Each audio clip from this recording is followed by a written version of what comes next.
신용 신앙 고백함으로 새벽 기도자에 시작하겠습니다. 나는 전능하신 아버지 하나님 천지의 창조주를 믿습니다. 나는 그의 유일하신 아들 우리 주 예수 그리스도를 믿습니다. 그는 성령으로 잉태되어 동정녀 마리아에게서 나시고 본디오 빌라도에게 고난을 받아 십자가에 못 박혀 죽으시고 장사된 지 사흘 만에 죽은 자 가운데서 다시 살아나셨으며 하늘에 오르시어 전능하신 아버지 하나님 우편에 앉아 계시다가 거기로부터 살아있는 자와 죽은 자를 심판하러 오십니다. 나는 성령을 믿으며 거룩한 공교회와 성도의 교제와 죄를 용서받는 것과 몸의 부활과 영생을 믿습니다. 아멘. 함께 우리 찬양할 때 내 주는 강한 성이요 함께 찬양합니다. 내 주는 강한 성이요 585장입니다.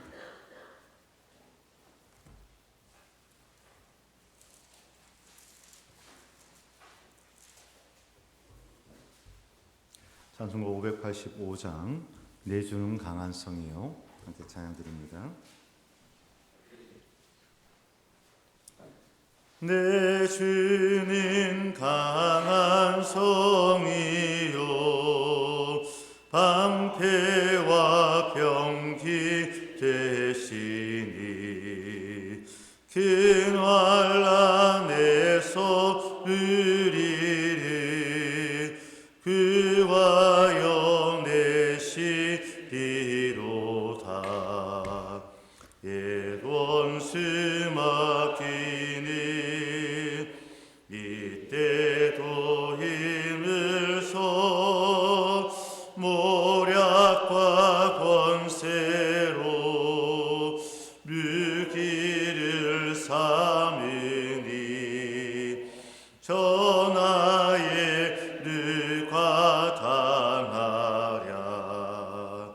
내 입만 의지할 때엔 패할 수밖에 없도다. 힘 있는 장수 나와서 날 대신하여 싸우네.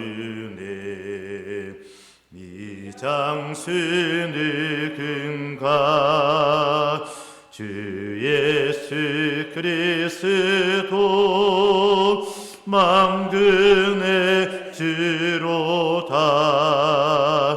당할 자 누구랴. 반드시 이기리로다. 이 땅에 마귀 들끓어 우리를 삼키려 하나. 겁내지 말고 섰거라. 진리로 이기리로다. 친척과 재물과 명예와 생명을 다 빼앗긴데도 진리는 살아서 그 나라 영원하리라.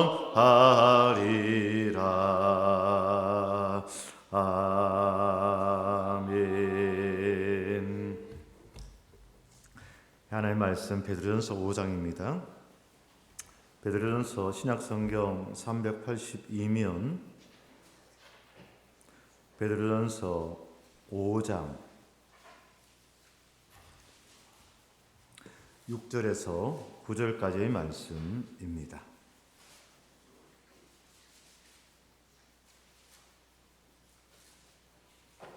우리 한 목소리를 함께 하나님의 말씀 봉독하실 때에 베드로전서 5장 6절에서 9절까지의 말씀입니다. 함께 봉독합니다. 그러므로 하나님이 능하신 손 아래에서 겸손하라. 때가 되면 너희를 높이시리라. 너희 염려를 다 주께 맡기라. 이는 그가 너희를 돌보심이라.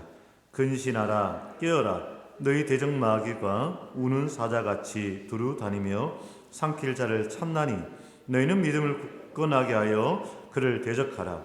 이는 세상에 있는 너희의 형제들도 동일한 고난을 당하는 줄을 알미라. 아멘. 우리를 시험에 들게 하는 악의 정체에 대해서 우리가 이야기를 하고 있죠.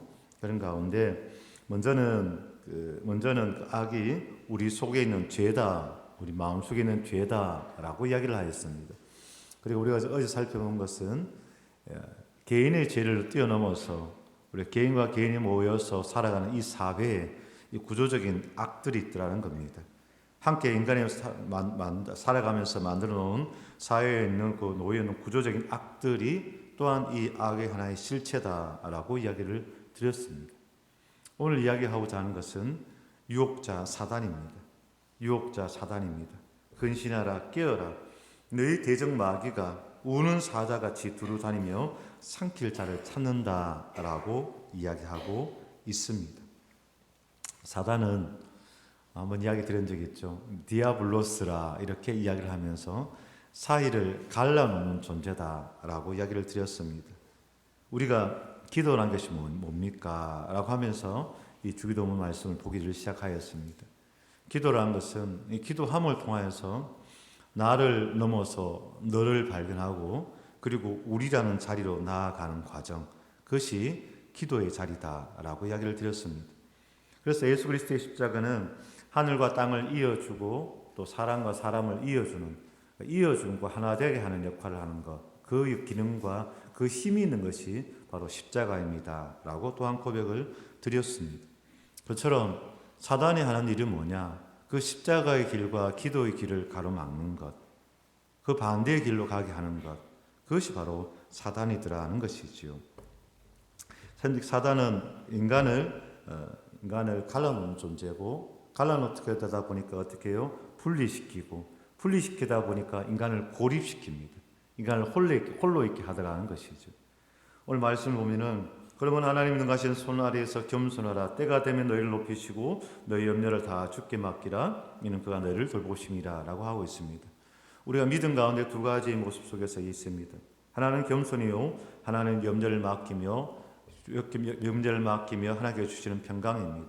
근데 그 평강과 염려가 염려로 인하여서 평강을 잃어버리게 하고 또 교만함을 통하여서 겸손을 잃어버리게 하더라는 것입니다. 그런 역할들을 감당하는 것이 누구냐? 사단이더라는 것이죠. 현대인들은 계명주의 이후에 과학이 발달하면서 그리고 이성의 시대를 살아가면서 사단과 같은 영적인 실체를 잘 믿지 않으려 합니다. 그러나 우리 믿음 가운데 고백할 때 뭘 고백하느냐? 악은 존재한다는 것을 고백하는 것이죠. 사단이 아주 고차원적으로 이 현대 인간들을 속이는 것 중에 하나가 뭔가? 제 생각에는 그렇습니다. 현대인들이 보이지 않는 하나님을 잘 믿으려 하지 않습니다. 계명주의 이후에 인간들은 보이지 않는 하나님의 실체에 대해서 잘 믿으려 하지 않습니다. 내 눈으로 보여봐라, 증명해봐라, 설명해봐라, 이렇게 되다 보니까 말씀도 자꾸 교리 중심으로 그 전에 이런 표현 요즘 좀 덜 씁니다만 그 전에 그 목사님 참 말씀 잘 쪼갠다 이런 이야기를 말씀했었어요. 말 쪼개긴 뭘 쪼개고 이렇게 하면서도 첫째, 둘째, 셋째 이러면서 그 말씀을 들었을 때 그렇구나. 뭔가 합리적으로 보여야 되고 이성적으로 느껴져야 되고 논리적으로 타당하게 느껴져야 그렇구나 했다는 거죠. 물론 그것이 잘못됐다는 것은 아닙니다. 그러나 뭔가를 잘 믿지 않으려 하는 이 시대 속에서 인간은 어떻냐? 하나님을 믿으려 하지도 않지만 사단의 존재 또한 어떻게 해요? 희미하게 만들어 버렸더라는 것입니다. 그러면서 철저하게 어떻게 하냐? 사단에 매여서 살아가는 것. 그것이 지금 이 시대의 모습이 아닌가라고 고백을 하는 거죠. 육체의 정욕과 안목의 정욕과 이생의 자랑에 의해서 끌려다니는 인간. 이것이 그러면서 인간은 고립되어져 있습니다. 마치 섬처럼 수많은 사람들이 함께 어우러 살아가는 것 같지만 마치 섬처럼 고립되어져 있는 인간. 그것이 바로 현대인의 고독이 아닌가 고백을 하는 거죠. 종교개혁자 마틴 루터는 종교개혁 또는 성경 해석 등등 이런 것들로 통해서도 유명합니다만은 그가 마귀와 싸움을 많이 한 사람으로도 유명합니다. 보름주 의회라는 곳 있지 않습니까? 보름주 의회에 가면 당신은 죽습니다 하면서 주변의 사람이 만류하고 또한 막았지만 보름주 회의로 나아갈 때 그가 했던 유명한 말이 있습니다. 그는 이런 말을 했습니다. 나는 여기 확고히 서 있다. 나는 보름주 시의 기왓장 수만큼의 마귀가 있을지라도 그곳에 갈 것이다 라고 이야기를 하였습니다. 그리고 언제 기회가 되면 저도 이쪽으로 꼭 한번 가고 싶은데 루터의 여러 가지 행적들 또 종교개혁주의 발상지 이렇게 하면서 유럽을 이렇게 여행할 수 있는 그런 프로그램도 좀 있는데 루터가 신약 성경을 번역하였던 왈트 브루크 성이라는 것이 있습니다. 그래서 루터가 있었던 방 하는 거죠. 근데 루터가 있었던 방에 가서 사람들이 꼭 확인하는 것이 있습니다. 뭘 확인하느냐? 잉크 자국을 확인해요. 벽에 저기가 지금 벽돌이겠죠. 벽에 저 있으면은 저 벽에 잉크 자국이 남아 있다는 거예요. 그럼 잉크 자국이 왜 남아 있느냐? 잉크 자국이 왜 남아 있느냐? 이 마틴 루터가 성경을 번역하는 가운데 마귀가 사단이 자꾸 나타났다는 거예요. 그래서 자꾸 그의 마음을 흔들어 놓고 방해했다는 겁니다. 그 마음 가운데 두려움이 일게 했고 자꾸만 너 같은 게 뭘 하겠어. 자꾸 그 마음을 흔들었다는 거예요. 그때 이 마틴 루터가 가지고 책상에 있던 잉크병을 여러 차례 던졌다라고 합니다. 그래서 그 벽에 그 잉크병이 깨어지고 그 잉크의 자국이 남아있다, 흔적이 남아있다 이렇게 이야기를 해요. 그래서 거기 가면은 그 잉크 자국을 좀 보고 싶다 이런 사람들이 많이 있습니다. 여기서 이야기하고자 하는 것은 뭐냐? 루터는 하나님의 선한 일을 감당하려 할 때에 그 사단과 영적 전쟁, 영적 전투 이것이 치열하게 했더라라는 것입니다. 그런 가운데 그가 지었던 곡이 오늘 방금 불렀던 내 주는 강한 성이요 방패와 병기 되시니 환난에서 우리를 구하여 내시리로다. 옛 온수 마귀는 이때도 힘을 써 모략과 권세로 무기를 삼으니 천하에 누가 당하랴 이렇게 노래하였더라는 것이죠. 그 다음에 또 한 가지 또 한 명 또 이야기를 하고 싶은 분이 20세기의 가장 위대한 신학자라고 질문을 하면은 많은 사람들이 칼 바르트를 이야기를 합니다. 칼 바르트 신정동주의 운동을 일으켰던 칼 바르트를 이야기를 하는데 이 칼 바르트에게 지대한 영향을 끼친 이가 있었는데 그가 누구냐? 블룸하르트라는 사람입니다. 블룸하르트. 보통 아버지 블룸하르트가 있고 아들 블룸하르트가 있습니다. 그래서 목사 부자지간이 되는 거죠. 그런 가운데 이 아버지 블룸하르트, 요한 크리스토프 블룸하르트가 있었는데 그는 독일 남부 경건 운동을 일으켰던 대표적인 인물이었습니다. 그런데 1842년에 그가 독일의 한 상권 마을인 메트링겐 교회 시골 교회 목사로 부임을 하였습니다. 그런데 그 지역에 이렇게 소위 말해서 부임 신방을 하는 가운데 하도 이상한 일이 있었던 거죠. 이것은 말로 표현하기도 힘들고 누군가에게도 설명을 할 수 없는 그런 일들이 있었던 거죠. 어떤 일이 있었느냐? 마비와 경련을 일으키며 그 원인을 알 수 없는 질환으로 심한 고난을 받고 있고 고통을 받고 있었던 고트리빈 디투스라는 여성도가 있었습니다. 젊은 미혼의 여성이었죠. 근데 그 병으로 인하여서 그 세 자매도 비슷한 질환을 앓고 있었다고 합니다. 비슷한 현상이 나타나는 것이죠. 그러니까 그 집에만 가면 이상하게 좀 소위 말해서 요즘 표현한다면 뭐랄까요? 세상에 이런 일이 이런 것처럼 기괴한 일들이 자꾸만 일어나는 거예요. 소위 말 책상이 막 떨린다든지 이런저런 이상한 일들이 자꾸만 일어나더라는 거예요. 그런 가운데 이 아버지 블룸하르트 목사님이 그 가정을 계속 찾아갔던 거예요. 소위 말해서 우리 표현으로 신방을 갔던 거예요. 신방을 가고 거기 가서 기도를 하고 그런 일들이 오랫동안 지속되었다라고 합니다.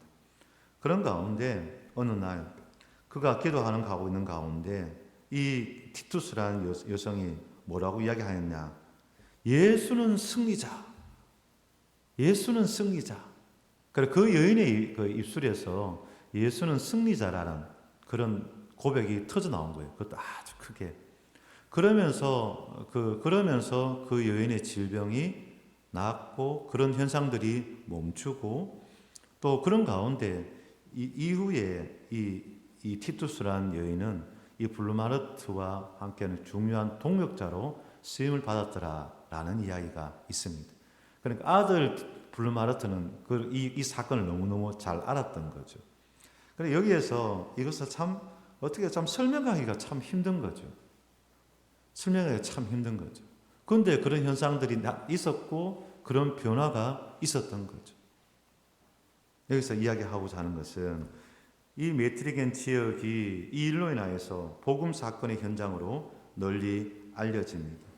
영적 침체를 면치 못하였던 그 교회가 활기를 얻고 또한 회개와 치유의 사건이 계속해서 일어났습니다. 수많은 사람들이 블루마르트 목사의 설교를 듣고자 또 그들의 문제를 해결하고자 그곳에 모여들었고 시골 교회 형편으로는 몰려드는 사람을 감당할 수 없어 그것이 마치 기도와 치유의 장소로서 널리 알려졌던 그런 사건이 있었습니다. 이것을 통해서 무엇을 하고자 하느냐? 아니 사실은 이렇게 멀리까지 이야기할 것 없이 저와 여러분 우리 모두에게는 각자의 신앙의 간증이 있습니다. 뭔가 말로 표현하지는 못하지만 믿음의 신비라는 것이 있습니다. 나도 배울 만큼 배운 자인데 라고 하지만 이것을 어떻게 설명할 수 없는 그런 신비한 경험들을 내가 체험하기도 했고 또는 보기도 하였고 그런 것이 있다라는 거예요. 그러니까 하나님 앞에 우리가 믿음의 사람을 세울 때 믿음의 신비를 경험한 자라고 하였습니다. 선한 양심과 믿음의 신비를 경험한 자가 하나님의 일꾼이 되어야 하더라는 것이죠. 오늘 악의 정체에 대해서 이야기를 하는 가운데 오늘 그 세 번째로 사단에 대해서 이야기를 하였습니다. 혹 사단 여러분 우습게 보면 안 됩니다. 그 실체를 우습게 보거나 가벼이 여기시면 곤란하다라는 것입니다. 사단은 말씀 그대로 늘 우는 사자와 같이 두루다니며 삼킬 자를 찾고 있습니다. 교만하고 두려움에 떠는 자들을 찾고 있습니다. 하나님께로부터 멀어지면 또 기도의 생활이 멈추면 우리는 자연스럽게 기도가 멈추면 자연스럽게 교만하게 되고 자연스럽게 두려움에 떨게 되고 그렇게 되더라는 거예요. 그러면 당연히 사단의 먹잇감이 되더라는 것이죠. 이것을 말씀을 꼭 기억하면서 하나님의 살아계심을 우리가 찬양하듯 사단의 실체에 대한 고백 또한 분명하여서 대적하면서 예수 그리스도의 이름으로 대적하면서 나아가 결국에는 예수 그리스도의 이름으로 승리하며 살아가시는 저와 여러분의 삶이 되시기를 간절히 소망합니다. 기도하겠습니다. 네, 하나님, 믿음을 가지고 살아갈 때에 때로는 믿음의 신비함이 있음을 주님 고백합니다. 그 누구에게 뭐라고 말할 수 없지만 그래서 단지 와 보라 라고밖에 말할 수 없지만 믿음 안에 놀라운 신비함이 있음을 고백합니다. 하나님을 인하여 놀라운 신비함이 있지만 사단을 인하여 안타까운 일들도 일어남을 주님 고백합니다. 그 속에서 온전히 우리 모든 염려를 다 주께 맡기게 하시고 겸손하게 하나님 앞에 엎드려 기도하며 나아가는 저희들 되게 하여 주시옵소서. 근신하게 하시고 깨어있게 하여 주시옵소서. 기도의 입술이 멈추지 않게 하시고 하나님의 말씀을 계속해서 붙들며 그 말씀이 내 안에 내가 말씀 안에 거하여 그렇게 말씀과 기도함으로 승리하며 나아가는 저희들 되게 하옵소서. 우리를 굳건하게 하시고 우리를 강하게 하시고 우리를 온전하게 하시는 그 십자가의 능력을 날마다 의지하게 하옵소서. 십자가의 능력으로 사단의 모든 권세를 물리치게 하시고 하나님 앞에 이 세상 앞에 담대한 자로서 또한 겸손한 자로 살아가게 하옵소서. 감사드리며 예수 그리스도 이름으로 기도드리옵나이다. 아멘.